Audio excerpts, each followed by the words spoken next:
Anda masih bersama kami di Breaking News Kompas TV. Saudara, benarkah terpilihnya 9 penyidik jaksa yang pernah bertugas di KPK mampu menjawab keraguan publik soal independensi Kejagung dalam mengusut kasus korupsi mantan Jampitsus? Mampukah 9 penyidik khusus ini mengusut tuntas 3 kasus korupsi dan juga TPPU atas tersangka? Dan berikut ulasan mantan Kepala PPATK Muhammad Yusuf dan peneliti Pukat UGM Zainur Rahman.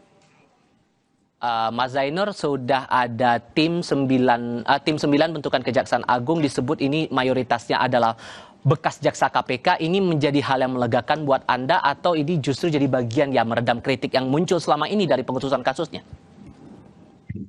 Ya, saya lihat itu upaya untuk meyakinkan publik ya. Tapi mohon maaf kalau saya pribadi tetap belum yakin. Bagian mana tuh? Dulu memang mereka bertugas di KPK, sekarang mereka bertugas di mana? Mereka tetap merupakan bagian dari institusi kejaksaan. Mereka bekerja dan bertanggung jawab kepada kejaksaan. Potensi konflik kepentingannya masih tetap sangat besar. Jadi yang kita persoalkan dari awal tidak sekadar apakah tim penyidikan yang akan dibentuk itu mampu untuk membuktikan sangkaan yang kemarin sudah disematkan oleh kepolisian terhadap FA, tetapi juga bagaimana keharusan untuk membongkar jejaring FA di dalam tubuh kejaksaan itu sendiri. Korupsi sebagai organized crime, kejahatan yang terorganisir, jarang dilakukan sendiri. Sehingga kalau pengungkapnya, penyidiknya tetap berasal dari internal kejaksaan itu sendiri, maka konflik kepentingan susah untuk dihilangkan, setidak-tidaknya dari sisi persepsi publik. Yang kedua, Mas Tifal, menurut saya juga ini perkara dari awal sudah sangat problematik. Sekarang ada sprindik baru dari kejaksaan. Pertanyaan kami, terus kemudian sprindik yang dikeluarkan oleh kepolisian itu nasibnya bagaimana? Kalau seperti FA ini sudah ditetapkan sebagai tersangka oleh polisi, sekarang katanya ditetapkan tersangka juga oleh kejaksaan, apakah seseorang itu artinya disematkan 2 status tersangka? Tentu itu tidak mungkin, ya. Atau misalnya sekarang ada sprindik untuk perkara yang sama oleh kejaksaan, sebelumnya ada sprindik yang sama oleh kepolisian. Apakah sprindik di kepolisian itu tetap hidup atau sudah dihentikan? Sehingga lazim nggak praktik itu? Sorry saya potong, karena begini Mas, kalau kita lihat alurnya, saat itu ditangani oleh polisi, si FA-nya belum diperiksa tapi kemudian sudah berstatus tersangka, lalu kemudian kasus dilimpahkan atau diserahkan, diambil alih ke Kejaksaan Agung dan sekarang diterbitkan sprindik baru. Lazim nggak praktik seperti itu? Sama sekali tidak lazim ya. Mau dicarikan dasarnya di undang-undang apa, pasal berapa, tidak bakalan ketemu.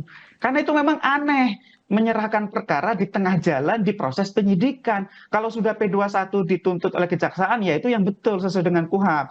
Penghentian penyidikan misalnya, kalau misalnya di Polri harus dihentikan penyidikannya, penghentian penyidikan diatur dalam KUHP yang baru, pasal 24 ayat 2, di sana ada kriterianya, misalnya tidak cukup alat bukti atau bukan peristiwa pidana atau demi hukum atau meninggal dunia, daluarsa dan lain-lain. Nah sekarang kan kita cari alasan untuk menghentikan penyidikan di kepolisian itu apa? Demikian juga kalau sampai ada 2 penetapan tersangka, 1 di kepolisian masih aktif, 1 di kejaksaan baru. Kan ini double jeopardy. Jadi ini menurut saya kekisruhan-kekisruhan yang sangat tidak perlu karena adanya pengalihan perkara di tengah jalan. Kecuali kalau perkara ini diambil alih oleh KPK, itu baru boleh. Sedangkan kalau diambil alih oleh kejaksaan, dalam tanda kutip, secara hukum menimbulkan persoalan-persoalan hukum yang memberi celah untuk disoalkan oleh tersangka. Kalau kemudian melihat dari pasal yang dijerat Pak Yusuf, salah satunya ada tindak pidana pencucian uang. Kita paham juga bahwa dari barang bukti yang dikumpulkan ada 74 kg emas sama uang tunai beragam valuta asing. Nah, dengan jerat TPPU itu tadi Pak Yusuf, apa yang paling utama harus diselidiki oleh 9 penyidik khusus ini menurut Anda? Pertama, kalau kita dari emas itu kan ada kewajiban bagi pedagang emas melapor kepada PPATK manakala ada transaksi 500 juta ke atas by cash dengan tunai. Itu kita cek dulu dari mana pas datangnya. Kedua, uang dolar itu kan bukan produk Indonesia. Ada namanya CBCC, Mas. Jadi pembawaan uang lintas batas negara harus lapor pada Bea Cukai kalau jumlah 100 juta ke atas. Ini kan juga perlu ditanya ke Bea Cukai, ada nggak laporan seperti itu? Kalau tidak, maka perlu ada introspeksi dari Bea Cukai. pada saat X-ray, lewat X-ray, masa nggak kelihatan begitu banyak uangnya? Atau masih juga seperti itu? Ini juga PR bagi Bea Cukai, PR bagi PPATK. Nah, kemudian yang perlu disegerakan bahwa menggunakan jasa atau tangan PPATK mencari tahu aliran dana itu dari mana sumbernya, kemana siapa pernah terjadi transaksi menyangkut nama-nama yang disebut di dalam berkasnya Pak Polisi yang sudah dikirim pada kejaksaan. Kemudian lagi kita lihat lagi bahwa dari rekeningnya masing-masing pihak itu akan kelihatan, Mas Tifa, pernah transaksi kemana saja, siapa saja terlibat. Nah, ini sebenarnya tidak sulit bagi PPATK kalau mereka segera bergerak dengan cepat karena PPATK punya kewenangan pemeriksaan. Nah, yang terakhir adalah perlu dilakukan segera pembekuan terhadap rekening-rekening yang diduga terafiliasi dengan semua pihak-pihak yang dicurigai terlibat dalam perkara ini. Itu yang penting sekali supaya aset-aset tadi baik itu uang maupun tanah apapun juga tidak bisa beralih kepada pihak lain. Sehingga menurut Anda tidak akan berhenti pada 2 tersangka yang sudah diumumkan itu saja ya Pak? Ya, harusnya tidak berhenti di situ. Kalau kita lihat ini kan ada yang mengirim, ada yang menerima. Mereka cuma di tengah mungkin. Parkir sesaat, kemana distribusi kemana lagi, dari siapa, pokoknya itu panjang itu. Kalau pengalaman saya pada saat ketua audit kasus Senturi itu sampai ribuan, Mas. Cuma kita pilih-pilih yang mana kira-kira perlu untuk disegerakan. Tantangannya sebetulnya untuk membongkar jaringan ini seberapa sulit sebetulnya, Pak Yusuf? Ya, pertama tantangannya willingness, ada nggak keinginan ke arah situ? Kalau semua sudah ada, lembaga sudah ada, SDM sudah ada. Jaringan sudah ada, apalagi susahnya. Cuman kalau nggak ada willingness, ya susah, Mas. Oke. Ekspektasi Anda, Mas Zainur, dengan tim 9 yang sudah dibentuk Kejaksaan Agung ini, kasus bakal diusut bakal gimana? Ya, karena realitasnya sudah dibentuk tim penyidiknya ya, tentu sekarang publik akan scrutinize tim 9 ini bekerja. Nah, tentu tim 9 ini tantangan terbesarnya bukan secara teknis hukum. Kalau dari sisi kemampuan mereka di dalam penegakan hukum sebagai penyidik, sebagai penuntut umum sama sekali tidak diragukan. Ini kan JPU senior ex KPK ya. Dulu mereka di KPK bertahun-tahun. Bahkan saya masih ingat nama-nama itu gitu ya. Tetapi kan bagaimana kemudian mereka harus benar-benar bekerja ya dengan sungguh-sungguh dan mampu melawan segala bentuk kanan. Ya, ini kan tantangannya bagaimana mengungkap jejaring di internal institusinya sendiri. Dan itu tidak akan mudah. Kemungkinan akan bertemu dengan ex atasannya, koleganya, bawahannya, akan bertemu dengan teman-temannya. Itu adalah tantangan-tantangan yang tidak mudah sehingga memang ini butuh pihak lain. Idealnya diambil alih oleh KPK, tapi kan itu sepertinya tidak mungkin terjadi ya untuk konteks saat ini. Maka supervisi dari KPK itu juga sangat dibutuhkan. Termasuk pengawasan dari sisi DPR RI untuk memastikan bahwa proses ini berjalan itu juga perlu. Tetapi setidak-tidaknya publik akan scrutinize ya, akan awasi kerja dari tim penyidik ini apakah mereka benar-benar sungguh-sungguh. Jangan sampai kasus misalnya ya, ada kasus yang terhambat seperti di kepolisian. Ketika kasus Firly Bahuri sampai sekarang sudah sekian tahun tidak ada rimbanya gitu ya. Karena Firly Bahuri juga merupakan mantan personel kepolisian dengan pangkat bintang 3 ya. Dengan FA ini bintang 3 juga di kejaksaan. Publik sangat khawatir kalau jangan-jangan kasus FA ini akan bernasib serupa dengan kasus Firly Bahuri. Melihat 9 orang ini yang kami tampilkan juga daftar namanya, Anda punya catatan sendiri nggak profil-profilnya, rekam jejak mereka dalam pengusutan kasus bagaimana, Mas Zainur? Ya, tentu kami tidak meragukan dari sisi kapasitas mereka mengungkap perkara ya. Itu sekali lagi ya. Yang kami pertanyakan adalah mereka apakah mampu untuk independen, imparsial, mereka mampu melawan segala macam bentuk intervensi ketika intervensi itu dimungkinkan datang dari orang-orang yang berada di sekitarnya gitu ya. Baik. Jadi ini memang nanti masih akan diuji oleh sejarah, oleh zaman. Apakah mereka ini akan berani gitu ya untuk menjalankan tugas yang diberikan oleh Republik, oleh Ibu Pertiwi ini ya melalui undang-undang, ataukah mereka akan terpengaruh oleh esprit de corps-nya, Mas Tifal.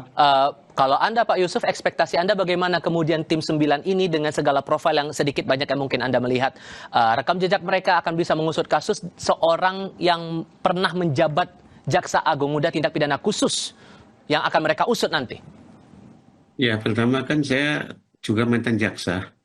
Saya tahu dari 9 ini cuma satu yang pernah di Gedung Bundar, cuma Riono saja. Ah, Katerina tidak pernah di Gedung Bundar, Muhyiddin tidak pernah, Guslim tidak pernah. Jadi kita masih berharap banyak ya.